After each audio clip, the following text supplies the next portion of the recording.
在阿斯旺的第二天，我们是打算从阿斯旺一直坐车到南部阿布辛博。阿布辛博是埃及南部靠近苏丹地方的一个小镇的名字。那个小镇由于有 Ramses II 在那建的神庙而著名。我们应该是沿着这个75号公路一直往南走了。因为就是在这个行程的绝大部分里，我们并没有看到那个纳赛尔水库。快到阿布辛博的时候，在车的左边看到了水。一路上大概是用了差不多3个小时，包括当中休息的时间哈。这个司机的话，他告诉我们就说最好是一大早出发，因为2个原因，一个呢是一大早天气会比较凉爽，比较舒服；第二个原因是那些大旅游团的人，一般他是会中午过后。到那个时候神庙里就会人很挤很拥挤，然后又热，会非常的不舒服。我们觉得也有道理，所以就一大早就出发了。一路上大部分时候是默默的黄沙。靠近苏丹的那个边界，其实他们查的还是挺严的，所以他们规定一定要2个司机。今天呢，因为就说绝大的部分时间是在车上，所以原来那个导游就没有跟车，因为这个也不是很经济嘛，让他大部分时间坐在车上。到的时候他又进不了那个神庙的里头，只能是在外面跟我们讲解一下。那么就是说花1天的时间让他讲解那么10几20分钟，就是有点不是很 make sense。然后他们是保证到时候会给我们找一个那个当地的那个导游，就是那个阿布辛博那边的导游。后来想想不找也没关系，那个到处都是那个当地的导游，到处问人要不要解说，要不要解说。我觉得那样子自己去找，可能说不定还更便宜呢。不过这是后话了，当时我们也没有想到这么多。就听他们安排了。车行至中途的时候，我们路过一个休息站，就趁机下车稍作休整。难得这家休息站的厕所是明码标价，而且可以找零的。他们埃及这边厕所都是要收费的，但是问题是有的地方它不明码标价，也不找零，所以的话你如果手头没有零钱的话就会非常尴尬。我试过有一次花了$10上了一次厕所，因为当时没有零钱。经过司机的提醒，我们注意到这个休息站其实是建在一个非常有趣的景点旁边的。看到远处那个一线水痕没有？那个是沙漠的幻景，或者说是海市蜃楼。那个水是假的。如果不明就里，以为那个是个湖泊，向着水源走过去的话，是永远走不到的。如果一直走，有可能是会出人命的。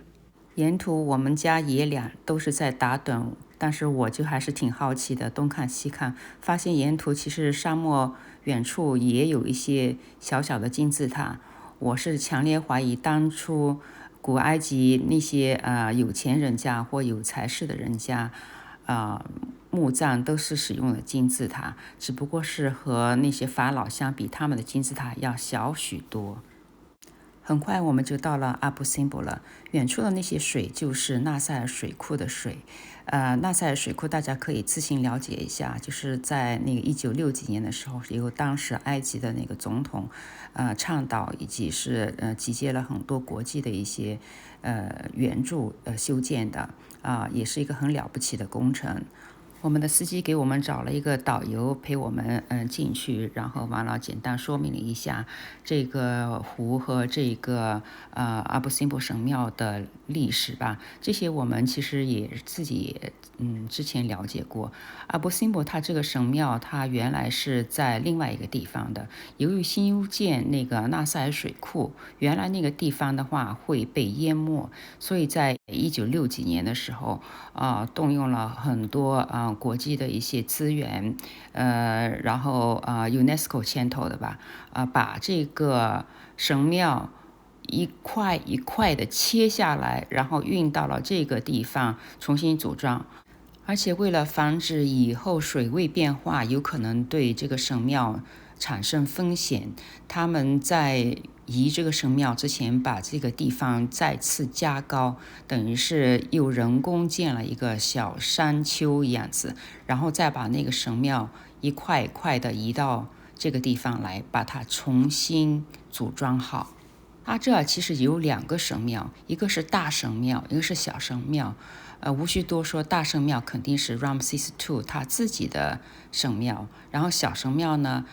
也很显而易见是他为他妻子修建的神庙。我们先去看了大神庙，大神庙的外侧是4个浮雕像，很高大的。大家猜猜看，这4个雕像都是谁呀？都是 Ramses II， 猜对了没有？1、2、3、4都是他自己的形象，然后你仔细看，可能还是有点不同啊，但是其实都是他自己，可能是把他的年轻时候的、中年时候的，然后老年时候的形象都给那个放上去了。然后左边数过来，第2个那个给摧毁的，那不是人为摧毁的，那个是因为有一次地震，它那个石头松动了就掉下来了，然后看到那个石像底下的那几颗大石头没有？那个石头其实就是当时给震下来的。后来他们重建这个石像的时候也讨论要不要把这个震下来的石头给重新安回去。后来他们还是决定不安装回去，保存原样。进到大殿里头，里面的雕像和大部分言客讲述的都是 Ramses II 怎么样受到神的一个认可和允许成为他们在地上的代表。然后和其他神殿不同的是，这个神殿里面有好多个不同的神的一个呈现吧。因为埃及是多神论国家嘛，当时是为了那个统一，就是信仰不同神的人群吧，应该是Ramses II 他就是自认为是好几个神在地上的一个代表。但是 Ramses II 在历史上最有名，是因为他是军功最显赫的一个法老，他最远征过一个叫 Kadesh 的地方，那个地方是在现在的叙利亚和黎巴嫩交界的一个地方。那个时候他是长驱直入，所向披靡，但是到了 Kadesh 那个城下，当时那些地方的人也是很聪明，他们就是把那个城门紧闭，然后不应战。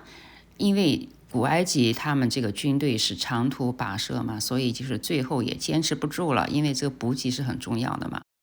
他们可能也觉得就是这样子待下去的话，他们就会不战而溃了，所以后来就是自己就走掉了。关于 Ramses II 在这个战争当中是不是打赢了，历史学家们也分成了2派。埃及人这边的意见肯定是认为 Ramses II 当时是赢了，因为就是逼的对方是那个把城门紧闭嘛。但是对方那个叙利亚那边的一些历史学家就是认为是 Ramses II 这个是打败了，因为是他后来攻不下，只好自己走了嘛。一般现在第3方的历史学家就是认为当时是应该算是打了平手。大神殿里头的壁刻保存还是挺不错的，除了一些反映 Ramses II 是怎么样受到各个神的一个许可成为他们在地上的代表之外，另外一些言刻就是反映了 Ramses II 是怎么样在 Kadesh 战役当中英勇善战，战胜了敌人。这个神庙呢，里面其实也不是很大，我们慢慢参观也就花了30-40分钟左右吧。出了这个神庙之后，接下来就要去参观大约在100米开外的小神庙。由于时间关系，小神庙我会放到下次视频再讲。下次视频我也会带大家看一下阿斯旺地区它非旅游区的一些地方的样子。我们会在网上拿着手电筒到它一些非旅游区去探一下险。希望你能持续关注我的视频。如果还没有订阅的话，不妨摁一下那个订阅的按钮，这样子我的视频以后您就不会错过了。谢谢，拜拜。